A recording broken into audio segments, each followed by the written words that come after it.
கர்த்தருடைய பரிசுத்த நாமத்திற்கு மகிமை உண்டாவதாக. இந்த 20வது நாள் அதிகாலை ஜெபத்துக்காக நான் கர்த்தருக்கு நன்றி செலுத்துகிறேன். வந்த யாவரையும் இயேசுவின் நாமத்தினாலே வாழ்த்தி ஆசீர்வதிக்கிறேன். அல்லேலூயா.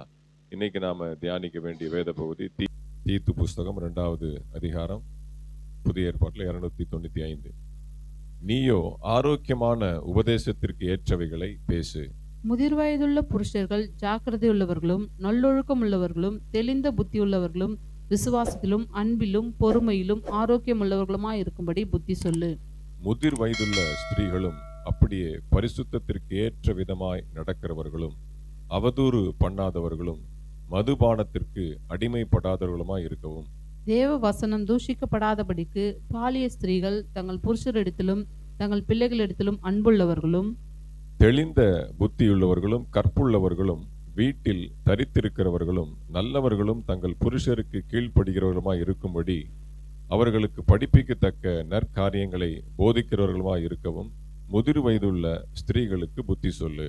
அப்படியே பாலிய புருஷர்களும் தெளிந்த புத்தியுள்ளவர்களாய் இருக்கவும் நீ புத்தி சொல்லி, நீயே எல்லாவற்றிலும் உன்னை நற்கிரியைகளுக்கு மாதிரியாக காண்பித்து எதிரியானவன் உங்களை குறித்து பொல்லாங்க சொல்லுகிறதற்கு ஒன்றுமில்லாமல் வெட்கப்படத்தக்கதாக உபதேசத்திலே விகற்பமில்லாதவனும் நல்லொழுக்கமுள்ளவனும் குற்றப்பிடிக்கப்படாத ஆரோக்கியமான வசனத்தை போதிக்கிறவனுமாய் இருப்பாயாக. வேலைக்காரர் தம்முடைய இரட்சகராகிய தேவனுடைய உபதேசத்தை எல்லாவற்றிலும் அலங்கரிக்கத்தக்கதாக தங்கள் எஜமான்களுக்கு கீழ்ப்படிந்திருந்து எதிர்த்து பேசாமல் எல்லாவற்றிலும் பிரியமுண்டாக நடந்து கொள்ளவும் திருடாமல் இருந்து சகல விதத்திலும் நல்லுண்மையை காண்பிக்கவும் புத்தி சொல்லி, ஏனெனில் எல்லா மனுஷருக்கும் ரட்சிப்பை அளிக்கத்தக்க தேவ கிருபையானது பிரசன்னமாகி நான் அவபக்தியையும் லௌகிக இச்சைகளையும் வெறுத்து தெளிந்த புத்தியும் நீதியும் தேவ பக்தியும் உள்ளவர்களாய் இவ்வுலகத்தில் ஜீவனம் பண்ணி நாம் நம்பியிருக்கிற ஆனந்த பாக்கியத்துக்கும் மகாதேவனும் நமது இரட்சகருமாகிய இயேசு கிறிஸ்துனுடைய மகிமையின் பிரசன்னமாகுதலுக்கும் எதிர்பார்த்து கொண்டிருக்கும்படி நமக்கு போதிக்கிறது. அவர் நம்மை சகல அக்கிரமங்கள் நின்று மீட்டு கொண்டு தமக்குரிய சொந்த ஜனங்களாகவும் நற்கிரியைகளை செய்ய பக்தி வைராக்கியம் உள்ளவர்களாகவும் நம்மை சுத்திகரிக்கும்படி நமக்காக தம்மை தாமே ஒப்பு கொடுத்தார். இவைகளை நீ பேசி போதித்து சகல அதிகாரத்தோடும் கடிந்து கொள். ஒருவனும் உன்னை அசட்டை பண்ண இடக்கூடாதிருப்பாயா. அல்லேலூயா. கர்த்தர் இந்த அதிகாரத்தை தியானிக்க உதவி செய்வாராக. Praise the Lord. அல்லேலூயா. இதுல பாருங்க, 3 இடத்துல ஆரோக்கியமான உபதேசம் அப்படின்னு சொல்லப்பட்டிருக்கு. அல்லேலூயா. முதல் வசனத்துல சொல்லப்பட்டிருக்கு. 2வது வசனம் ஆரோக்கியம் உள்ளவர்களா இருக்கும்படி சொல்லப்பட்டிருக்கு. அடுத்து 8வது வசனத்திலையும் சொல்லப்பட்டிருக்கு, ஆரோக்கியமான வசனத்தை போதிக்கிறவனுமா இருப்பாயா. அப்ப பாருங்க, உடம்பு ஆரோக்கியம் மட்டும் முக்கியம் இல்லை, வசனத்தை நம்ம என்ன பண்ணணும், உபதேசத்தை, ஆரோக்கியமான உபதேசத்தை நம்ம கற்றுக்கொள்ளணும். அடுத்து முக்கியமான காரியம் என்ன அப்படின்னா, எவ்வளவோ நீ புத்தி சொன்னாலும் 7வது வசனம் பாருங்க, நீ எல்லாவற்றிலும் உன்னை நற்கிரியைகளுக்கு மாதிரியாக காண்பீர். நம்ம சொல்றதை விட நம்ம ஜனங்க மத்தியில செஞ்சு காமிக்கிறதா முக்கியம். நம்மளை பார்ப்பாங்க, நமக்கு சுத்தி முத்தி பார்ப்பாங்க. அப்படின்னா தான் நம்ம சொல்ற வார்த்தை எடுபடும். அதனால நீ மாதிரியாக காண்பிக்கணும் அப்படின்னு சொல்றாரு.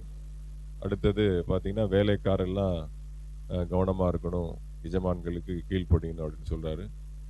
சரி, அப்புறம் பொதுவாக அந்த அதிகாரத்தை அவர் முடிக்கிறார். ஆண்டவருடைய காரியங்களை சொல்லி முடிக்கிறார். சரியா? இதுல நான் நாம் தியானத்துக்காக எடுத்துக்கொள்ளக்கூடிய வேத வசனத்தை சொல்வதற்கு முன்பாக நான் உங்களுக்கு சில ஆலோசனைகளை சொல்லுகிறேன். இது கொஞ்சம் இன்னைக்கு கருகலான பகுதி. அதாவது நேற்று ரொம்ப கடினமான வேலை, பயங்கர தலைவலி, வெளியில போயிட்டு வந்து பயங்கரமான தலைவலி, இடையில ஜெபிப்பதற்கும் நேரம் சரியா கிடைக்கல. தலைவலியோடு எப்படி ஜெபத்தில் உட்கார்ந்து கொஞ்ச நேரம் தான் ஒரு ரெஸ்ட் எடுத்தேன். அப்புறம் மறுபடியும் எழுந்து ஜெபிக்க ஆரம்பித்தேன். ஜெபித்த ஆரம்பிச்சுட்டு எப்பயுமே அடுத்த நாளுக்குரிய காரியம் என்ன, ஆண்டவரே சொல்லுங்கப்பா, அந்த அதிகாரத்தை சொல்லி தீத்து 2ல் என்ன சொல்ல போறீங்க, எனக்கு என்ன சொல்ல போறீங்க, சபையாருக்கு என்ன சொல்ல போறீங்க, பொது ஜனங்களுக்கு என்ன சொல்ல போறீங்க, இதெல்லாம் அப்படியே போக்குவரத்தில் நான் சொல்லிக்கொண்டே இருப்பது உண்டு. அப்போ இரவு நேரத்தில் எல்லாம் ஜெபம் பண்ணி முடிச்சுட்டு ஒரு வசனத்தை எடுத்து நான் எழுதி வச்சுட்டேன். ஆனால் எனக்கு அது சொல்வதற்கு தைரியம் இல்லைன்னு சொன்னால் அது கொஞ்சம் கருகலான பகுதி. அது எப்படி சொல்றதுன்னு சொல்லி யோசித்து கொண்டே இருக்கும்போது தான் நைட் நான் எல்லாம் எழுதி முடிச்சுட்டு மூடி வைக்கும் போது அவள் வந்து உட்காந்தா 12:30 மணிக்கு, பியூலா 12:30 மணிக்கு வந்து உட்காந்து, அவளும் அப்போதான் ஜபத்தை முடிச்சா. கொஞ்சம் உட்காரும் போது இந்த மாதிரி நான் இன்னைக்கு கிளாஸுக்கு போகிறேன்ப்பா, அவளுக்கு எக்ஸாம் நேரத்தோட முடிஞ்சிருச்சு, ஃப்ரீ தான். இந்த மாதிரி அகாடமிக்கு நான் போகிறேன், இந்த மாதிரி வாலண்டியர்ஸ் கேட்டிருக்கிறாங்க, கொஞ்சம் அகாடமியில் ஒர்க் இருக்குதா, வாலண்டியர்ஸ்க்காக கூப்பிட்டுருக்குறாங்க, அதனால் போகலாமா அப்படின்னா. இப்போ தான் எக்ஸாம் முடிஞ்சு கொஞ்சம் வீட்டில் இருந்து ரெஸ்ட் எடுக்கலாம், வீட்டு வேலை பார்க்கலாம், திடீர்னு இப்போ மறுபடியும் வெளியில் போகிறேன்னு சொல்கிறாள் அப்படின்னு எப்படி அனுமதிக்கிறது அப்படின்னு யோசித்தேன். அவளுடைய காரியம், கொஞ்சம் ரெஸ்ட் எடுக்கலாம், வீட்டு வேலையும் இருக்குது அப்படின்னு சொல்லி. ஆனால் அதே காரியத்தை தான் ஆண்டவர் எனக்கு சொன்னார். அல்லேலூயா. இந்த வசனத்தை தான் சொல்லும்படியா ஏவணும். ஆனால் எனக்கு தைரியம் இல்லை. அதனால் அவள் சொல்லி அந்த பேச உட்கார்ந்ததே அடையாளமாக வச்சு சரி தைரியமாக சொல்லலாம் அப்படின்னு சொல்லி தான் நான் ஜெபித்து உங்களுக்கு முன்னாடி நான் நிற்கிறேன். அல்லேலூயா. அதாவது வாசிங்க, நானே வாசிக்கிறேன். 5வது வசனம்.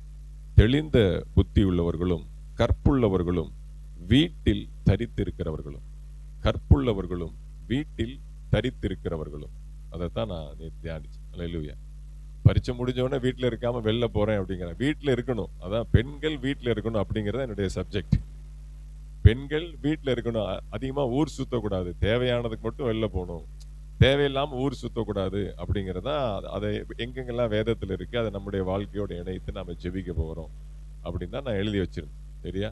அப்ப கற்பு, பெண்களுக்கு கற்பு எவ்வளவு முக்கியம், பெண்களுக்கு மட்டுமில்ல ஆண்களுக்கும் விர்ஜினிட்டி, கற்பு ரொம்ப முக்கியம். அப்போ if you are stepping out of the home, your virginity is getting challenged. நீ வீட்டை விட்டு வெளியே போகும்போது உன்னுடைய அந்த கற்பு, கன்னித்தன்மைக்கு பல என்ன சொல்லுது சேலஞ்சு, சவால்கள் இருக்கு. இன்னைக்கு அப்படித்தான் இருக்கு உலகம். பெண்கள் வீட்டை விட்டு வெளில போயிட்டு வீட்டுக்குள்ள வர்றது பெரிய கிருபை. எவ்வளவோ அசம்பாவிதங்கள் நடக்குது. அதனால நம்முடைய கற்பை சோதிக்கிற அளவுக்கு, சவால்களை சந்திக்கிற அளவுக்கு தான் இன்னைக்கு உலகத்தினுடைய காரியங்கள் இருக்கு. அதுக்கு பேசாம வீட்டிலே இருக்கிறது நல்லதுன்ற மாதிரிலாம் சூழல் இருக்கு. ஆனாலும் முடியாது. பள்ளிக்கூடத்துக்கு போகணும், காலேஜுக்கு போகணும், வேலைக்கு போகணும், இப்படி பல சூழ்நிலைகள் இன்னைக்கு பெண்கள் வெளியில போக வேண்டிய நிலைமையில இருக்கிறாங்க. ஏன்னா பொருளாதார நெருக்கடி நிமித்தமாக ஆணும் பெண்ணும் வேலை பார்த்தாதான் இன்னைக்கு குடும்பத்தை ஓரளவுக்கு நிம்மதியா நடத்தக்கூடிய நிலைமையில இருக்கிறாங்க. அதனால பெண்கள் இன்னைக்கு அதிகமாய் வெளியில போக வேண்டிய சூழல் இருக்கு. அப்படி இருக்கும்போது வேதம் சொல்லுது வீட்டில் தரித்திருக்கிறது. அப்போ அது எப்படி நாம அதை இன்னைக்கு நடைமுறையில கொண்டு வர்றது, அதை தான் நம்ம இன்னைக்கு தியானிக்க போகிறோம். சரி, அப்போ இந்த விஷயத்துல கொஞ்சம் கவனமா நீங்க கவனிக்கணும். கொஞ்சம் ஆழமான, காலங்காத்தால அப்படி பேசுறாரு அதிகாலையில் அப்படின்னு நான் ஜெபித்து அடையாளத்தோடு தான் நான் உங்களுக்கு இதை சொல்லுகிறேன். சரியா? வாசிங்க 1 பேதுரு புஸ்தகம் 3வது அதிகாரம் 1-2. 1 பேதுரு புஸ்தகம் 3வது அதிகாரம் 1-2 வசனங்களை வாசிங்க. அந்தப்படி மனைவிகளே, உங்கள் சொந்த புருஷர்களுக்கு கீழ்ப்படிந்திருங்கள். அப்பொழுது அவர்களில் யாராவது திருவசனத்திற்கு கீழ்ப்படியாதவர்களாய் இருந்தால் பயபக்தியோடு கூடிய உங்கள் கற்புள்ள நடக்கை அவர்கள் பார்த்து போதனையின்றி மனைவிகளின் நடக்கையினாலேயே ஆதாயப்படுத்திக் கொள்ளப்படுவார்கள். கவனிங்க, எந்த ஒரு மனைவியும் கணவனை ஆதாயப்படுத்தணும் அப்படின்னா ஆண்டவரை பற்றி சொல்வதை காட்டிலும் கற்புள்ள நடக்கை ரொம்ப முக்கியம். ரட்சிக்கப்படாத கணவன் இருக்கும் பொழுது மனைவி ரட்சிக்கப்பட்டவளா இருந்தால் கணவனை ஆதாயப்படுத்திக் கொள்ள கற்புள்ள நடக்கையினாலே ஆதாயப்படுத்திக் கொள்ளணும். அது விசேஷமா இன்னைக்கு நாம வாசிச்ச அந்த தீத்து புஸ்தகம் 2ஆம் அதிகாரத்துல நல்லா நீங்க ஆழ்ந்து இந்த 5வது வசனத்தை நீங்க கவனிச்சீங்கன்னா, அதாவது அந்த வாலிப ஸ்திரீகள், இளம் பெண்கள் எப்படி இருக்கணும் அப்படிங்கிறத புத்தி சொல்றதுக்கு அவர் சொல்ற லிஸ்ட் வாசிட்டு பாருங்க. தெளிந்த புத்தியுள்ளவர்களும் கற்புள்ளவர்களும் வீட்டில் தரித்திருக்கிறவர்களும் நல்லவர்களும் தங்கள் புருஷருக்கு கீழ்ப்படுகிறவர்களுமாய் இருக்கும்படி அதோட அந்த லிஸ்ட் முடியுது. இருக்கும்படி அவர்களுக்கு படிப்பிக்கத்தக்க நற்காரியங்களை போதிக்கிறவர்களுமாய் இருக்கிற முதிர் வயதுள்ள ஸ்திரீகளுக்கு புத்தி சொல்லு. நீ டைரக்டா யூத்திட்ட போயிடாத, இனி வாலிபன், தீத்து வாலிபன். அதனால நீ பாருங்க, அப்படி இருக்கும்படி முதிர் வயதுள்ள ஸ்திரீகளுக்கு போதித்து சொல்லி அவங்க என்ன பண்ணணுமா, எவ்வளவு கரெக்டா அந்த சேனல் கொண்டு போறாரு பாருங்க, கவனமா. அப்போ இளம் வாலிப ஸ்திரீகளுக்கு புத்தி சொல்றதுக்கு நீ பெரியவங்களை கூப்பிட்டு, வயதுல ஜாஸ்தி உள்ளவங்க மூத்தவங்களை கூப்பிட்டு இந்த மாதிரிலாம் அவங்க வீட்டுல பெண் பிள்ளைகள் நடக்க சொல்லுங்க அப்படின்னு சொல்லி நீ பெரியவங்களுக்கு சொல்லணுமா. அவங்க போய் வீட்டுல பெண்களை நடத்தணும். அந்த அளவுக்கு ஞானமா பவுல் சொல்லி கொடுக்குறாரு பாருங்க. அப்போ ஒரு பெண் ஒரு ஆணை ஆதாயப்படுத்தணும் அப்படின்னா தன்னுடைய கற்புள்ள நடக்கையின் மூலமா தான் செய்ய முடியும். அடுத்து எபேசியர் புஸ்தகம் 5வது அதிகாரம் 24-28. எபேசியர் 5:24-28.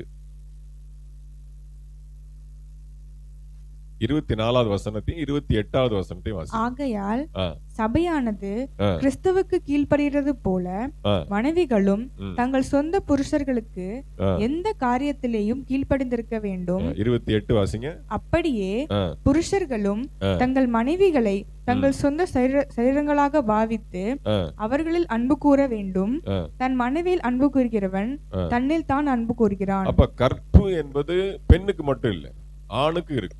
அதான் அந்த வசனத்துல இருக்கு. அப்போ சபையானது எப்படி கிறிஸ்துவுக்கு கீழ்ப்படுகிறதோ அதே போல மனைவியானவள் புருஷனுக்கு எல்லா விஷயத்திலும் கீழ்ப்படிந்திருக்க வேண்டும். அதே போல கணவனும் தன்னில் தான் அன்பு கூறுகிறது போல தன்னுடைய மனைவியை அன்பு கூற வேண்டும். வேற யாருக்கும் அன்பு கூறக்கூடாது. அதனால 2 பேருமே கற்புல என்ன பண்ணிருக்காங்க, ஒரே லைன்ல தான் நிக்கிறாங்க, ஒரே கோட்ல தான் நிக்கிறாங்க. அது ஆணுக்கு மட்டும், பெண்ணுக்கு மட்டும் அப்படி இல்லை.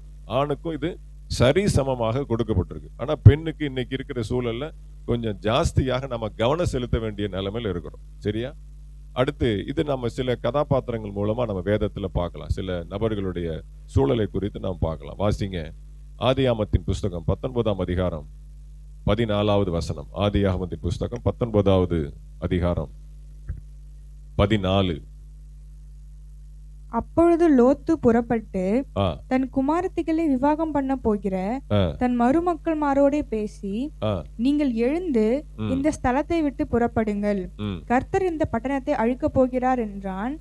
அவனுடைய மருமக்கள்மாரின் பார்வைக்கு அவன் பரியாசம் பண்ணுகிறதாக கண்டது. நான் ஏன் இந்த வசனத்தை எடுத்தேன் அப்படின்னா, அது பெரிய பகுதி சம்பவம். அதுல ஒரு வசனத்தை சொன்னாதான் அது சம்பவத்தை முழுமையா சொல்லி முடிக்க முடியும். அதுக்காக தான் இந்த வசனத்தை எடுத்தேன். இது உங்களுக்கு தெரிஞ்ச வேத பகுதி. சோதோம் குமார பட்டணத்தை அழிக்க ஆண்டவர் சித்தமானார். அப்ப லோத்துடைய குடும்பத்தை மட்டும் வெளியில கொண்டு வர்றதுக்கு ஆண்டவர் முயற்சி எடுக்கிறார். அப்ப பாருங்க, எல்லாம் பேசி முடிச்சாச்சு, அழிக்க போறாங்க அப்படின்னு சொல்லி தூதர்கள் சொல்லிட்டாங்க. அப்ப லோத்து, அவனுடைய மனைவி, 2 பெண் பிள்ளைகள், இவங்க தான் வெளியில வராங்க. ஆனா தூதர்கள் சொல்றாங்க, உன்னுடைய மருமக்கள் மாறாவது, உன்னை சார்ந்த யாராவது, உன்னுடைய சொந்தக்காரங்க யாருனாலும் சரி, நீ லிஸ்ட்ல கூட்டு வந்து அவங்களை வெளில கூட்டு வந்தேன்னா நீ தப்பிக்க வச்சிடலாம் அப்படின்னு சொன்ன உடனே லோத்து ஓடி போய் யார சந்திக்கிறான் அப்படின்னா, தன்னுடைய பெண் பிள்ளைகளை மணமுடிக்க போகிற, இன்னும் கல்யாணம் ஆகல, அந்த முந்தின வசனங்கள் நீங்க வாசிச்சீங்கன்னா புருஷனை அறியாத கன்னிகை அப்படின்னு சொல்லப்பட்டிருக்கு. இன்னும் அவங்களுக்கு கல்யாணம் ஆகல, அவங்களுக்கு இன்னும் அந்த தாம்பத்திய காரியத்துக்கு போகல, புருஷனை அறியாத கன்னிகைகள் அப்படின்னு சொல்லப்பட்டிருக்கு. அப்ப தனக்கு வீட்டிற்கு மருமக்களாக வரக்கூடிய 2 பேரை போய் பார்த்து சொல்றான். அவங்க என்ன பண்றாங்க, பரியாசம் பண்றாங்க, கேலி பண்றாங்க. அப்ப இவங்க எப்படி மருமக்களா நியமிக்கப்பட்டாங்க? அதான் என்னுடைய கேள்வி.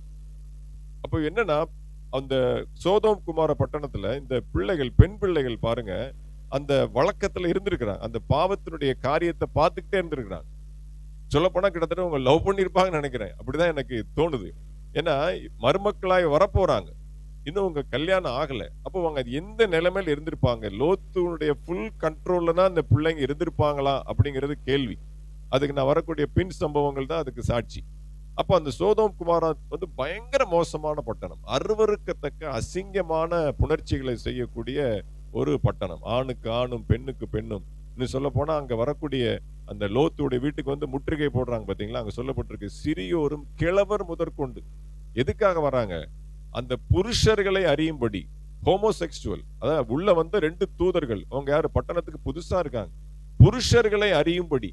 அப்ப அந்த அளவுக்கு அவலட்சணமான ஒரு பட்டணம் சோதோம் குமார பட்டணம்.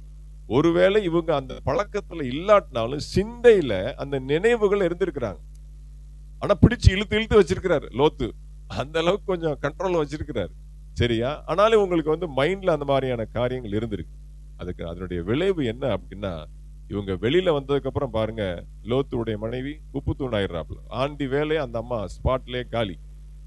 அடுத்து பாருங்க, இவங்க 2 பேரும் தான் மிச்சம். இவங்க ஒரு மலையில போய் தங்கி இருக்கிறாங்க. பாருங்க, தகப்பனோட சயனிக்கிறாங்க. அல்லேலூயா. அங்க சொல்லப்பட்டிருக்கு பாருங்க 31ஆம் வசனத்துல, அப்பொழுது மூத்தவள் இளையவளை பார்த்து, நம்முடைய தகப்பன் முதிர் வயதானார், பூமி எங்கும் நடக்கிற முறைமையின்படி நம்மோட சேர பூமியிலே ஒரு புருஷனும் இல்லை. யார் சொன்னா? பூமியில ஒரு புருஷன் கூட இல்லையா இனி நம்ம வாழ்க்கை படுறது, இவங்களா சொல்லிக்கிறது. அப்ப என்ன அர்த்தம் அப்படின்னா, அந்த அவலட்சணமான காரியங்களை பார்த்து அம்மா பிள்ளையோட இந்த மாதிரி பல சொல்றதுக்கே நாக்கு கூசுது காலையில. அந்த அவலட்சணமான காரியங்களை பார்த்து பார்த்து பார்த்து ஒருவேளை நமக்கு வாய்ப்பு கிடைத்தால் நாமும் அதை அனுபவிக்கலாமோ அப்படிங்கிற அந்த டேஸ்ட்ல என்ன பண்ணிருக்கிறாங்க இவங்க இருந்திருக்கிறாங்க. இது இன்னொரு பிரசங்கியார் எப்படி சொல்றாரு அப்படின்னா, என்னதான் ஒரு மனுஷன் அவ்வளவு போதையில இருந்தாலும் தன்னுடைய பெத்த மகள் வருகிற காரியத்தை கூட அவன் அறியாம இருக்க மாட்டான். ஆனா பைபிள் சொல்லுகிறது அவன் உணர்வில்லாதவனா இருந்தான்னா சொல்லுது. ஆனா அதை அந்த பிரசங்கியார் மாற்றி சொல்லுகிறார். எப்படி ஆண்டவருக்கு தான் தெரியும். என்ன போதையில இருந்தா கூட ஒருத்தருக்கு சாப்பாட்டுல நீங்க நரகளை தூக்கி வச்சீங்கன்னா அவன் சாப்பிட்டுருவானா அப்படிங்கிறாரு அவர். சாப்பாட்டுல கொஞ்சம் அசிங்கத்தை தூக்கி வச்சீங்கன்னா அவன் சாப்பிட்டுருவானா? அப்ப அந்த எண்ணம் அவனுக்கு இருக்குல்ல. அப்ப எப்படி பெத்த பிள்ளையோட அவன் அவ்வளவு வைராக்கியமா அவர் பேசுறாரு. நல்ல ஒரு மூத்த போதகர் தான் அவர். அப்ப பாருங்க, அந்த அளவுக்கு ஒருவேளை லோத்துக்கும் அந்த எண்ணம் இருக்குமோ அப்படின்லாம் அவர் சொல்றாரு. அவன் பின்னாடி எபிரேயர்ல சொல்லப்பட்டு அவன் ஒளிமுக வாசலில் நாள்தோறும் அவன் அழுது கொண்டு உட்கார்ந்து இருந்தான் அப்படின்ற மாதிரிலாம் எபிரேயர்ல இருக்கு. அவன் ஏதோ வசனம் எனக்கு சரியா ஞாபகம் எடுக்கணும்னு நினைச்சேன், மறந்துட்டேன். அப்போ ஒவ்வொரு நாளும் வேதனைப்பட்டு அந்த சோதோம் குமார பட்டணத்தின் வாசல்ல அவன் உட்கார்ந்து இருக்கிறான். அப்ப அத்தனை ஜனங்களை போக வர்றவங்களும் அவன் பார்த்து பார்த்து அவன் மனசுல அப்படியே துடிச்சிருக்கிறான். இருந்தாலும் அவனுக்குள்ளே அப்படி ஒரு எண்ணம் இருக்கு. நெகட்டிவான காரியங்களை பார்த்து பார்த்து பார்த்து அவனுக்குள்ளே அப்படிப்பட்ட எண்ணங்கள் இருக்கலாம் அப்படின்னு பிரசங்கியார்கள் சொல்றாங்க. அது கர்த்தருக்கு தான் வெளிச்சம். இப்ப நான் என்ன சொல்ல வரேன்னா, இந்த 2 பெண் பிள்ளைகள் கன்னிகைகளாக இருந்தாலும் வீட்டுல அவங்க தரித்து இருக்கலாம் தான் முக்கியம். ஏன்னா வெளியில நிறைய சுத்தி இருக்கிறாங்க. சோதம் குமார பட்டணத்துடைய வீதிகளை சுத்தி அப்படிப்பட்ட எண்ணங்கள் வந்ததுனாலதான் தன் தகப்பனோட சயனிக்கிற அளவுக்கு அவங்களுக்கு அப்படிப்பட்ட ஒரு கேடான சிந்தை போகும். அதனாலதான் பாருங்க, வீட்டில தரித்து இருக்கணும். அப்ப என்ன அர்த்தம்னா, வீட்டுல இல்லாம இருக்க முடியாது, வெளியில போகாம இருக்க முடியாது. வெளியில போனாலும் வீட்டு ஞாபகம் இருக்கணும். ஆண்களோ பெண்களோ, நம்ம அம்மா அப்பா யாரு, நம்மளுடைய குடும்பம் என்ன, நம்முடைய சபை எப்படிப்பட்டது, நம்முடைய சமுதாயம் எப்படிப்பட்டது, நம்முடைய கற்பு எப்படி, நம்முடைய கலாச்சாரம் எப்படி. எங்க வெளியில போனாலும் உங்களுடைய சரீரம்தான் வெளியில இருக்கணுமே ஒழிய உங்களுடைய முழு எண்ணமும், நீங்க போங்க வாங்க, ட்ரெயின்ல போங்க, பஸ்ல போங்க, 4 பேரை பாருங்க, பேசுங்க, எல்லாம் நல்லது. ஆனால் வீட்டுல உங்க மைண்ட் இருக்கணும். அல்லேலூயா. நம்ம அம்மா அப்பா என்ன கஷ்டப்படுறாங்க, என்ன பாடுபடுறாங்க, எப்படி உழைக்கிறாங்க, எப்படி படிக்க வைக்கிறாங்க, நம்ம மேல எவ்வளவு அவங்களுக்கு ஒரு எதிர்பார்ப்பு இருக்கு, நம்மளுடைய எதிர்காலத்துல அவங்க எவ்வளவு கவனமா இருக்கிறாங்க, நாமும் நாளைக்கு ஒரு அடுத்த சந்ததியை நம்ம கொடுக்க போறோமே, நம்ம எவ்வளவு பொறுப்பா இருக்கணும். அப்ப வீட்டுல தரித்திருக்கக்கூடிய அந்த ஒரு சிந்தை உங்களுக்கு இருக்கணும். வெளியில போனாலும் வீட்டை குறித்த பாரம் உங்களுக்கு அதிகமா இருக்கும். அதைத்தான் அவங்க இருதயத்துல ரொம்ப ஸ்ட்ரெஸ் பண்ண, வீட்டிலேயே இருக்கணும், முடங்கி இருக்கணும். சொன்ன உடனே சரி நீ போயிட்டு வா அப்படின்ட்டேன். எனக்கு அப்படியே ஆச்சரியமா இருந்தது. வீட்டுல இருக்கணும் அப்படின்னான்றதை நான் பிரசங்கத்துக்கு நான் ரெடி பண்ணி வச்சுட்டேங்க, வெளியில போகணும் அப்படிங்கிறா. அப்போ இந்த மாதிரி அவளுக்கு தேவையான வார்த்தை, நீ இப்போ ஒரு வாரம் நீங்க வெளில போற, காலைல போயிட்டு நைட்டு தான் வருவேன், சாயந்தரம் தான் வருவேன். அப்ப நீ எந்த கவனத்துல இருக்கணும், எந்த எண்ணத்துல இருக்கணும், அதான் நான் உங்களுக்கு சொல்ல விரும்புறேன். அடுத்து வாசிங்க, ஆதியாமத்தின் புஸ்தகம் 34வது அதிகாரம் 1 வசனம். ஆதியாமத்தின் புஸ்தகம் 34:1. லேயாள் யாக்கோபுக்கு பெற்ற குமார்த்தியாகிய தீனாள் தேசத்து பெண்களை பார்க்க புறப்பட்டாள். பாருங்க, இது இன்னொரு அவலட்சணமான ஒரு காரியம். யாக்கோபுடைய ஒரே மகள், 12 பசங்க, ஒரே ஒரு பெண் பிள்ளை. அப்போ இவன் லாபானுடைய வீட்டில இருந்து தப்பிச்சு இவன் ஆண்டவருடைய தரிசனத்தின்படி பெத்தேலுக்கு வருகிறான். பெத்தேல் என்றால் தேவனுடைய வீடு. அப்போ இடையில கொஞ்சம் ஸ்லோவாயிடுறார். என்ன, ஏசாட்ட இருந்து தப்பிச்சாச்சு, லாபான்ட்ட இருந்து தப்பிச்சாச்சு. உடனே கொஞ்சம் யாக்கோபுக்கு என்ன ஆயிடுச்சு, கொஞ்சம் ரிலாக்ஸ் ஆயிடுச்சு. அந்த லாபான்ட்ட இருந்து வந்த அந்த பயணம் ரொம்ப ஃபாஸ்டா இருந்துச்சு. கொஞ்சம் என்ன ஆயிடுச்சு, ஸ்லோவாகி சீகேம் பட்டணத்துக்கு நேராய் அவன் என்ன போட்டான், கூடாரங்களை போட்டு தங்கினான் இருக்கு. அதாவது பயணத்துல இருக்கும் எது கூடாரம் போடுறான். இப்ப நம்ம எல்லாம் வெளியூர் போறோம் வைக்கிறோம்னா கையில சாப்பாடை வச்சுக்கிட்டு ஏதோ மரத்தடியில உட்காந்து புளியோதரையோ லெமன் சாதமோ என்னத்தையோ சாப்பிட்டுட்டு அப்புறம் வண்டி எடுத்துட்டு கிளம்பிடுவோம். இவன் பிரயாணத்துல இருக்கிறவன் கூடாரம் போட்டு தன்னுடைய விலங்குகளுக்கும் தனக்கும் கூடாரங்களை போட்டு உட்கார்ந்தான் இருக்கு. அப்போ தன்னுடைய இது பெற்றோர்களுக்கு இது ஒரு எச்சரிக்கை. நம்முடைய வாழ்க்கை பயணத்துல, நம்முடைய ஓட்டத்துல ரொம்ப ஃபாஸ்டா இருக்கணும். நம்ம எங்கேயாவது சொனங்கி போய் எங்கேயாவது நம்ம ஸ்லோவாகி உட்கார்ந்துட்டோம் அப்படின்னா, சரி அம்மா அப்பா அவங்களுடைய இலக்குல கொஞ்சம் சோர்ந்து போயிட்டாங்க, நம்ம கொஞ்சம் ஏதாவது பக்க வழியா போகலாம். அப்ப தீனாளுடைய கவனம் என்ன, அப்பா கொஞ்சம் ஸ்லோவாயிட்டாரு, இனி எப்ப கிளம்புவாருன்னு தெரியல, கூடாரம் போட்டாரு, பெத்தேலுக்கு போறதுக்கு நீ எவ்வளவு நாள் ஆகும் தெரியல, நம்ம கொஞ்சம் ஊர் சுத்திட்டு வரலாம் அப்படின்னு என்ன பண்ணா, தேசத்து பெண் பிள்ளைகளை, தேசத்து ஜனங்களை சுற்றி பார்க்க புறப்பட்டார். வீட்டை விட்டு வெளில போனா, கூடாரத்தை விட்டு வெளில போனா. நடந்த சம்பவம் உங்களுக்கே தெரியும். பெரிய அவலட்சணமான காரியம் நடந்தது. அதனால பெற்றோர்களும் இந்த விஷயத்துல கவனமா இருக்கணும். நம்ம ஸ்லோவானோம் அப்படின்னா அவங்க ஸ்லோவாயிடுவாங்க. அல்லேலூயா. அதனால அந்த காரியத்துல பெற்றோர்கள் ரொம்ப ஜாக்கிரதையா இருக்கணும். அடுத்து வாசிங்க எபேசியர் புஸ்தகம் 5வது அதிகாரம் 26, 27. எபேசியர் 5, 26, 27. தாம் அதை திருவசனத்தை கொண்டு தண்ணீர் முழுக்கினால் சுத்திகரித்து பரிசுத்தமாக்குகிறதற்கும் கரை திரை முதலானவைகள் ஒன்றும் இல்லாமல் பரிசுத்தமும் பிழையற்றதுமான மகிமையுள்ள சபையாக அதை தமக்கு முன் நிறுத்திக் கொள்வதற்கும் தம்மை தாமே அதற்காக ஒப்பு கொடுத்தார். இப்போ ஒரு ஆம்பளை பையனோ ஒரு பொம்பளை பிள்ளையோ நல்ல ஒரு ஸ்தானத்துல கட்டி கொடுத்து, நல்ல ஒரு கணவனுக்கு, நல்ல ஒரு மனைவிக்கு ஒரு ஆம்பளை பையனையோ ஒரு பொம்பளை பிள்ளையோ கட்டி கொடுக்கிறது ஒரு பெற்றோருடைய மிகப்பெரிய பாரம். ஒரு குடும்பத்தை அமைத்து கொடுக்கக்கூடிய ஒரு பாரம் அவங்க கையில இருக்கு. அதே பாரம் தான் கிறிஸ்துவுக்கு என்ன அப்படின்னா, கரை திரையற்ற சபையாக, மகிமையுள்ள சபையாக தமக்கு முன்பாக நிறுத்தி கொள்ளத்தக்கதாக அவர் வைராக்கியம் உள்ளவராக இருக்கிறார். அப்ப சபைக்குள்ள எந்த விதமான அசிங்கமோ கலங்கமோ வந்துடக்கூடாது. அதுக்கு அவர் என்ன செய்கிறார் அப்படின்னா, அதான் 26ஆம் வசனம் சொல்லுது, தாம் அதை திருவசனத்தை கொண்டு தண்ணீர் முழுக்கினார். திருவசனமாகிய தண்ணீரை எப்படி நம்ம தண்ணி ஊத்தி சோப் போட்டு தேய்ச்சி குளிக்கிறோம் அழுக்கு போறதுக்கு, அதே போல திருவசனமாகிய தண்ணீரை கொண்டு நம்மை முழுக்கி நம்மை சுத்திகரித்து கரை திரையற்ற மகிமையுள்ள சபையாக தமக்கு முன்பாக நிறுத்தி கொள்ளும்படி அவர் என்ன பண்றார்? ஓயாம பாடுபடுகிறார். யாரு? இன்றைக்கு இருக்கக்கூடிய பிரதான ஆசாரியனாகிய இயேசு கிறிஸ்து சபைக்கு அதை செய்கிறார். அடுத்து நீங்க வாசிக்க போறது ரொம்ப ரொம்ப கொடூரமா இருக்கும். சரியா? அன்றைக்கு இருந்த பிரதான ஆசாரியன் என்ன பண்ணா? இன்றைக்கு இருக்க பிரதான ஆசாரியன், இன்றைக்கு இருக்க பிரதான ஆசாரியாகிய இயேசு கிறிஸ்து திருவசனமாகிய தண்ணீரினாலே நம்மை முழுக பண்ணி கழுவி சுத்திகரித்து நம்முடைய பாவங்களை எல்லாம் சுத்திகரித்து தமக்கு முன்பாக மகிமையுள்ள சபையாக நிறுத்துகிறார். ஏன்னா கரை திரையற்ற சபையை தான் அவர் பரலோகத்துக்கு எடுத்துக்கொள்ள முடியும். அன்னைக்கு இருக்க பிரதான ஆசாரியன் பண்றதை பாருங்க, மிக கொடூரமா இருக்கும். வாசிங்க என்னாகமத்தின் புஸ்தகம் 6வது அதிகாரம் 27வது வசனம். என்னாகமம் 6:27.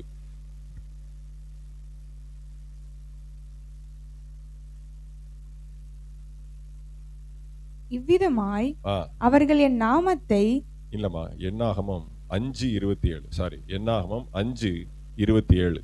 அந்த ஜலத்தை குடிக்க செய்த பின்பு சம்பவிப்பதாவது, அவள் தீட்டுப்பட்டு தன் புருஷனுக்கு துரோகம் பண்ணி இருந்தால் சாபகரமான அந்த ஜலம், சாபகாரணமான அந்த ஜலம் அவளுக்குள் பிரவேசித்து கசப்புண்டானதினால் அவள் வயிறு வீங்கி அவள் இடுப்பு சூம்பும். இப்படியே அந்த ஸ்திரீ தன் ஜனங்களுக்குள்ளே சாபமாக இருப்பாள்.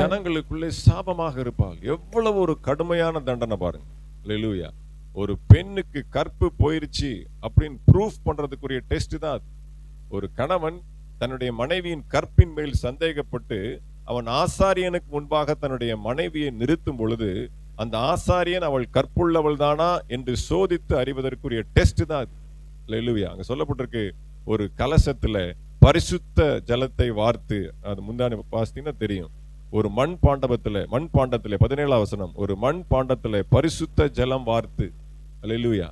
அப்ப இன்னைக்கு நம்முடைய பிரதான ஆசாரியனாகிய கிறிஸ்து திருவசனமாகிய தண்ணீரினாலே நம்மை சுத்திகரிக்கிறார். வசனத்தினால நம்மை சுத்திகரிக்கிறார். அன்னைக்கு இருக்க பிரதான ஆசாரியன் என்ன பண்ணா, ஒரு மண் பானையில சுத்தமான தண்ணி எடுத்து அங்க பலிபீடத்து பக்கத்துல இருக்கிற புழுதி எடுத்து என்ன பண்ணுவானா, அந்த தண்ணியில கரைச்சிருவானா. கரைச்ச உடனே அது கசப்பாயிரும். மண்ணை தூக்கி அதுல போய் கரைச்சிங்கன்னா எப்படி இருக்கும்? அது கசப்பாயிரும். அவ கையில ஒரு சாப காணிக்கையை கொடுப்பான் புருஷன். அந்த சாப காணிக்கையை வாங்கிட்டு அந்த தண்ணியை குடிக்க சொல்லுவான். அந்த தண்ணியை குடிச்ச உடனே அவள் கற்புள்ளவள் அப்படின்னா ஒண்ணுமே செய்யாது. அவள் நார்மலா ஆயிடுவா. அவ அடுத்த குடும்பத்துக்கு ஏற்ற ஒரு பெண்ணாக மாறி விடுவாள். கற்பம் தரிக்கக்கூடிய அளவுக்கு அவள் மாறிடுவாள். அவள் ஒருவேளை கற்பு இழந்திருப்பாளானால், தன்னுடைய புருஷனுக்கு துரோகம் பண்ணி இருப்பா அப்படின்னா, அவளுடைய வயிறு வீங்கி அவளுடைய இடுப்பு கீழே அப்படியே சூம்பி போய் அவள் என்ன பண்ற, இஸ்ரவேலில ஒரு சாபத்தின் அடையாளமாக கடைசி வரைக்கும் இருக்கு. அதை பார்க்கிற எல்லாரும் என்ன பண்ணும், பயந்து இப்படிலாம் ஆண்டவர் செய்வாரா அப்படின்னு பயந்து போய் அந்த கற்புல அவங்க என்ன பண்ணுவாங்க, அவ்வளவு உண்மையா இருப்பாங்க. அந்த அளவுக்கு கொடுமையாக இருந்த நியாயப்பிரமாணத்தை ஆண்டவர் இன்னைக்கு பாருங்க நமக்கு எவ்வளவு சுலபம் மாத்தி இருக்கிறார். அன்பினாலே அவருடைய திருவசனமாகிய தண்ணீரை கொண்டு நம்மை சுத்திகரிக்கிறார். அன்னைக்கு அவன் கொடுத்த தண்ணீர் கசப்பான தண்ணீர். பரிசுத்தமானதுதான். அப்ப இன்னைக்கு அவர் தம்முடைய ஜீவ ரத்தத்தை கொடுத்து, தம்முடைய ரத்தத்தையும் தண்ணீரையும் சிந்தி, தம்முடைய அன்பினாலே, திருவசனத்தினாலே நம்மை சுத்திகரித்து கற்புள்ள பிள்ளைகளாக அவருக்கு முன்பாக நிறுத்திக் கொள்கிறார். அல்லேலூயா. கடைசி ஒரு வசனத்தை வாசித்து நாம் ஜெபித்து முடிக்கலாம். 2 கொரிந்தியர் 11:2. 2 கொரிந்தியர் 11:2.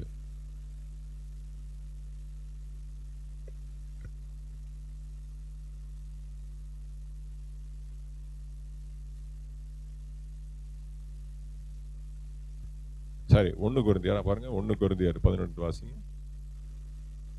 நான் உங்களை கற்புள்ள கன்னிகையாக, அதான் வாசிங்க, கிறிஸ்து என்னும் ஒரே புருஷனுக்கு ஒப்புக்கொடுக்க நியமித்தபடியால் உங்களுக்காக தேவ வைராக்கியமான வைராக்கியம் கொண்டிருக்கிறேன். ஒவ்வொரு ஊழியக்காரனுக்கும், ஒவ்வொரு சபை நடத்தக்கூடிய போதகனுக்கு இருக்கக்கூடிய மிகப்பெரிய பாரம் என்னன்னா, ஒரு குடும்பத்துல ஒரு பெண் பிள்ளை எப்படி நல்ல பெயரோட, நல்ல அடையாளத்தோட, நல்ல சர்டிபிகேட்டோட ஒரு மணமகனுக்கு கட்டி கொடுக்கறது ஒரு குடும்ப தலைவனுக்கு எப்படி பாரம் இருக்கோ, அதே போல ஒரு சபை நடத்தக்கூடிய ஒரு போதகனுக்கு சபையாரை கற்புள்ள கன்னிகையாக, மணவாட்டி சபையாக, ஒரே புருஷனாகிய கிறிஸ்துவுக்கு முன்பாக நிறுத்தும்படி நான் அதிக வைராக்கியம் கொண்டிருக்கிறேன். இப்ப என் பிள்ளைய நான் எப்படி கவனமா வளர்க்கிறேனோ அதே மாதிரிதான் நீங்க எல்லாரும் துருபதேசங்களுக்கோ அந்நிய உபதேசங்களுக்கோ தேவையில்லாத காரியங்களை நீங்க ஈடுபட்டு உங்களுடைய அந்த ஆரோக்கியமான அந்த சத்தியத்தை விட்டு விலகி போகாதபடிக்கு நீங்கள் கற்புள்ள கன்னிகையாக ஒரே புருஷனாகிய கிறிஸ்துவுக்கு முன்பாக நிறுத்துவதற்கு நான் வைராக்கியம் உள்ளவனாயிருக்கேன். எல்லாரும் கண்களை மூடி நாம் ஜெபிக்கலாம். ஒரு ஆழமான சத்தியம். இதை ஜீரணிக்க கர்த்தர் உங்களுக்கு உதவி செய்வாராக. வாழ்க்கைக்கு ரொம்ப பிரயோஜனமா இருக்கும்.